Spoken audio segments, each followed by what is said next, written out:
Olha só, todo mundo que estuda plantas sabe que o nitrogênio é fundamental. É o nutriente que elas mais precisam. Mas e se a forma como elas absorvem esse nutriente mudasse completamente o jogo? Hoje, a gente vai mergulhar de cabeça no duelo entre as duas principais fontes de nitrogênio para as plantas, o nitrato e o amônio. E vamos descobrir por que, para uma planta, essa escolha é uma verdadeira aposta de alto risco e alta recompensa. E a grande pergunta que guia toda a nossa conversa é essa aí. Para uma planta, tanto faz? Todo nitrogênio é igual? A resposta, para surpresa de alguns, é um sonoro não. E entender essa diferença, gente, não é só um detalhe da fisiologia vegetal, não. É a chave para a gente conseguir otimizar a agricultura e garantir lavouras muito mais produtivas e sustentáveis. Vamos desvendar esse mistério?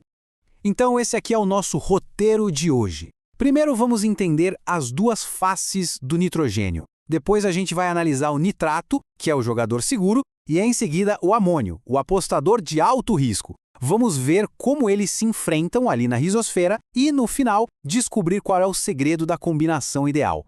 Então, começando pelo começo. Nitrato e amônio, à primeira vista, parecem oferecer a mesma coisa, nitrogênio. Mas, do ponto de vista da planta, eles são mundos diferentes. As estratégias para absorver e usar cada um deles são radicalmente distintas, e essas diferenças, como a gente vai ver, têm consequências gigantescas para o crescimento e para a saúde da planta. E aqui está o pulo do gato. O amônio já chega pronto para a festa. É a energia pura, pronta para ser usada na hora. Já o nitrato, ele precisa ser processado primeiro. A planta tem que gastar uma energia danada para conseguir usar ele. E é essa diferença fundamental que dita todas as regras do jogo daqui para frente. Vamos focar um pouco no nitrato agora. Se a gente pensar na planta como uma investidora, o nitrato seria o seu investimento mais seguro, estável, flexível. Não é à toa que, na maioria dos solos, ele é a forma de nitrogênio que a gente mais encontra. E as vantagens são bem claras. Como ele tem alta mobilidade no solo, ele chega fácil até as raízes. Uma vez dentro da planta, ela tolera ele super bem. Tão bem que pode até estocar nos vacúolos, como se fosse uma despensa para usar quando precisar. E ainda por cima, ele funciona como um sinalizador, avisando a planta de que tem nitrogênio disponível por ali.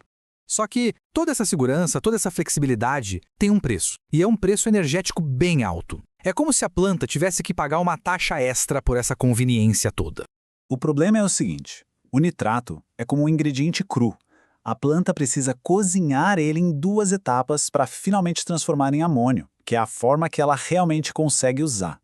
E esse processo todo gasta muita, mas muita energia e o que a gente chama de poder redutor, que são elétrons que a planta poderia estar usando para outras coisas, como crescer.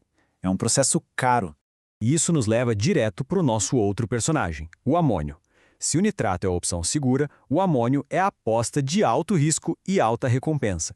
Ele é pura eficiência, mas tem um lado bem perigoso. A grande vantagem do amônio é a velocidade. Ele já chega pronto, em forma reduzida, pulando todo aquele processo caríssimo de conversão. A assimilação é rápida, direta e economiza uma energia preciosa para a planta. E tem mais, por ter carga positiva, ele tende a ficar mais grudado nas partículas do solo, ou seja, tem menos chance de ser levado embora pela chuva num processo que a gente chama de lixiviação.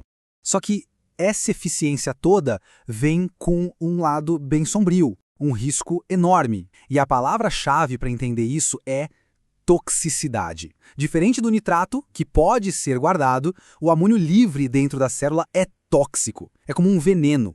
Se a planta absorver amônio mais rápido do que consegue metabolizar, aí o caos se instala. Pensa num efeito dominó. O excesso de amônio bagunça o pH da célula, o que causa um desequilíbrio iônico geral. Isso prejudica o crescimento das raízes e, para piorar tudo, ele ainda começa a competir pela absorção de outros nutrientes essenciais, como potássio, cálcio, magnésio. É um colapso em cadeia.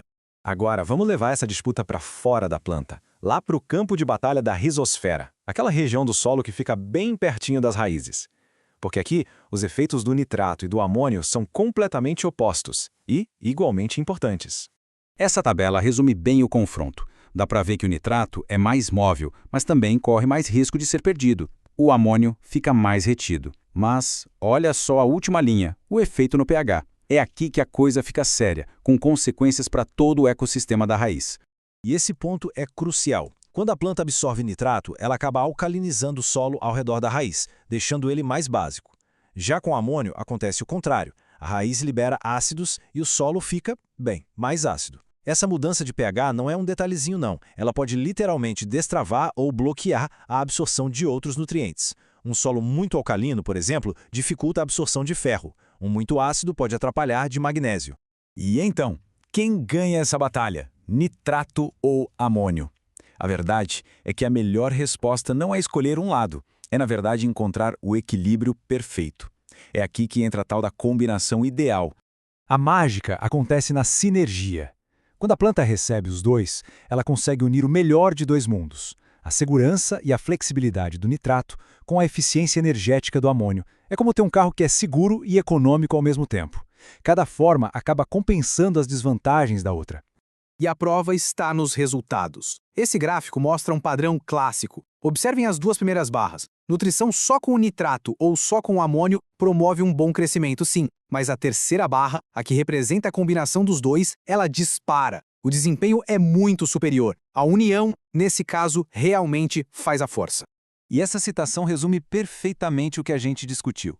Ela captura o dilema central. O nitrato é seguro, mas energeticamente caro. O amônio é barato, mas fisiologicamente perigoso. A planta precisa o tempo todo navegar entre essa segurança e essa eficiência. Então, a grande lição que fica dessa análise é bem clara. A nutrição nitrogenada das plantas não é só sobre a quantidade de adubo que a gente joga no solo. A forma como esse nitrogênio é entregue é tão importante quanto, talvez até mais. E isso nos deixa com uma reflexão para o futuro. Como é que a gente pode usar esse conhecimento para redesenhar a adubação? Como criar fertilizantes mais inteligentes que não só entreguem a quantidade certa de nitrogênio, mas a combinação ideal, no momento exato? A resposta para essa pergunta não é só acadêmica. Ela é a base para uma agricultura muito mais eficiente e sustentável para o nosso planeta. Obrigado por acompanhar a gente nessa jornada.